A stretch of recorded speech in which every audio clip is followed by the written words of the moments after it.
magandang araw sa inyong lahat mga kaibigan, mga kalingap. Narito na naman tayo sa ating YouTube channel at gagawa tayo ng panibagong reaction video.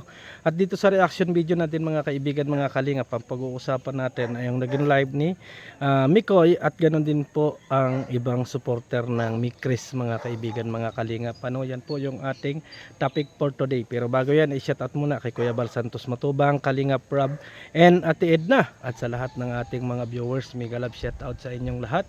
Kay Naji sa Bicolana, Ate B Considerate and Ma'am Misty Kayons, ganon din po kay Miss Gingging Vlog 1991. Sana po suportahan ninyo ang kanyang YouTube channel mga kaibigan, mga kalingap.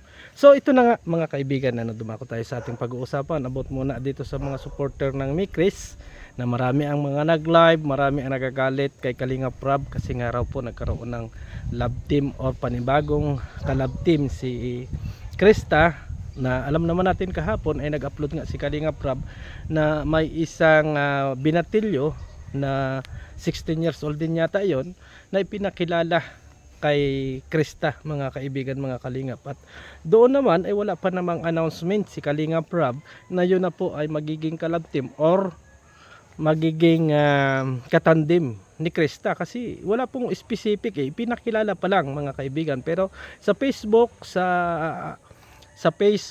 sa YouTube channel or sa mga commentator, ang daming basher po ni Kalingap Rob. Ganon din po dito kay Maria, ganon din po dito kay Tata at ganon din po kay Tatay Jonel mga kaibigan, mga kalingap. Napakarami po ng nagiging bashing kasi ang katwiran ng ibang supporter, bakit pumabiyag si Tatay Jonel at si Krista na magkaroon ng panibagong kalab team itong si Krista. At yan po mga kaibigan ang grabe yung mga naging bashing, pati sa mga anti-kalingap ay talagang ini-invite sa kanilang mga page na imbestigahan ng mga anti-kalingap ang nangyayari dito sa Mikris, kasi ayaw nga nila na matandim si Krista sa iba. At talagang grabe yung nagiging bashing ng kalingap dito mga kaibigan. So ganoon pa man mga kaibigan, inignore natin yung mga simpatya ng mga viewers kahapon, kahit doon sa content ni Kalingap Rob, kahit doon sa mga nagla-live na ibang hindi natin kilala, yung mga reactor na bago na sumusuporta sa Mikris, ay nakikita natin na napakaraming bashing. Ngayon mga kaibigan, mga kalingap, ay nag-live itong si Mikoy, si Mikoy. Doon sa kanyang live mga kaibigan, mga kalingap, marami ang nahahabag at naaawa sa naging live ni Mikoy kagabi. So tayo naman mga kaibigan ay nanonood lang at hindi natin alam kung ano yung ibig sabihin ko.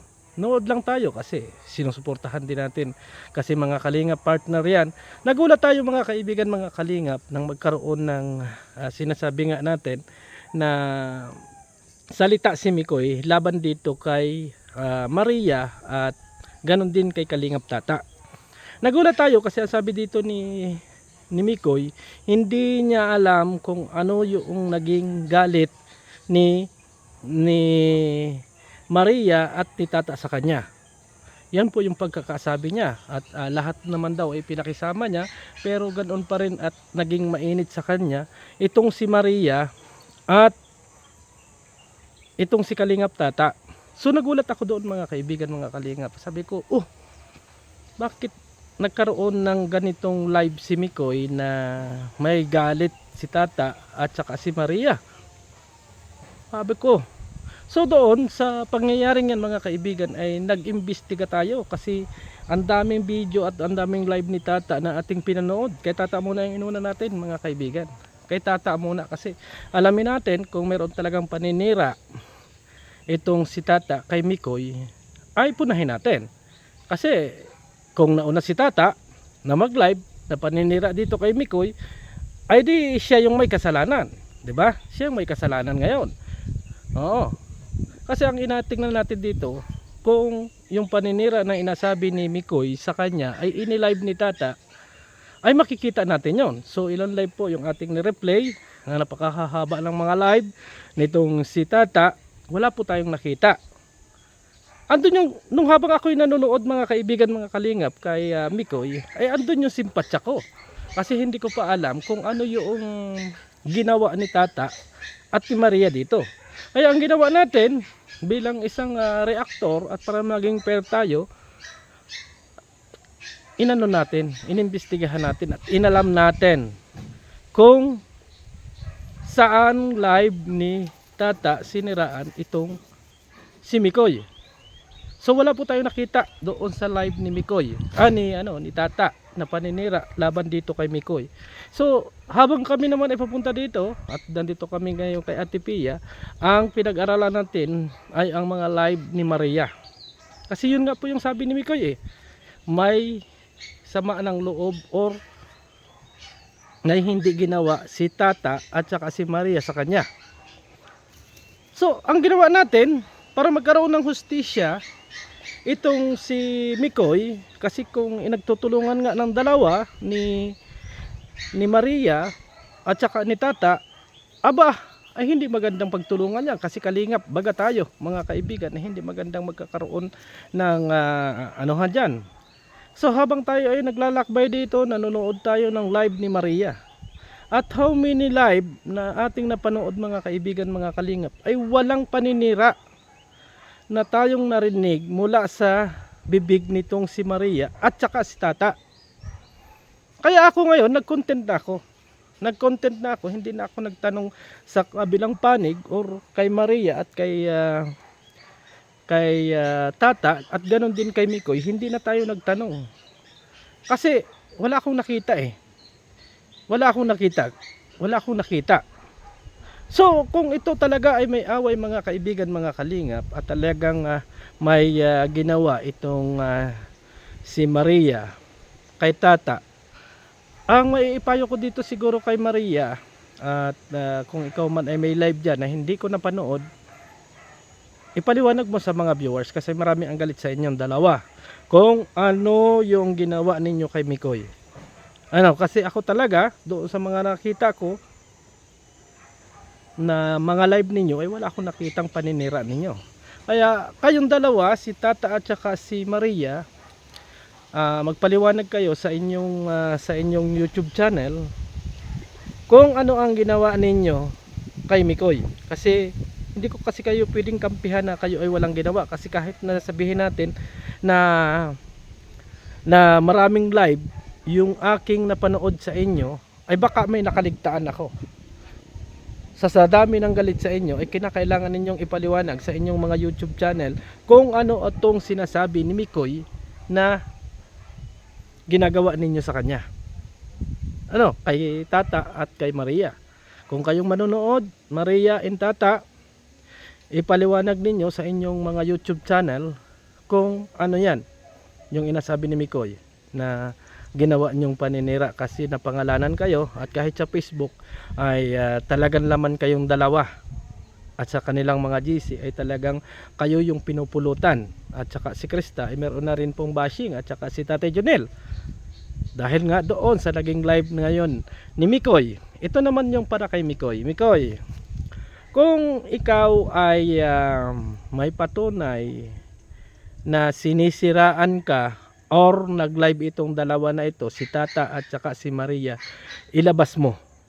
Ilabas mo para naman sa ganun maging fair yung lahat. Kasi doon sa nangyayari ay grabe ang bashing ng dalawa.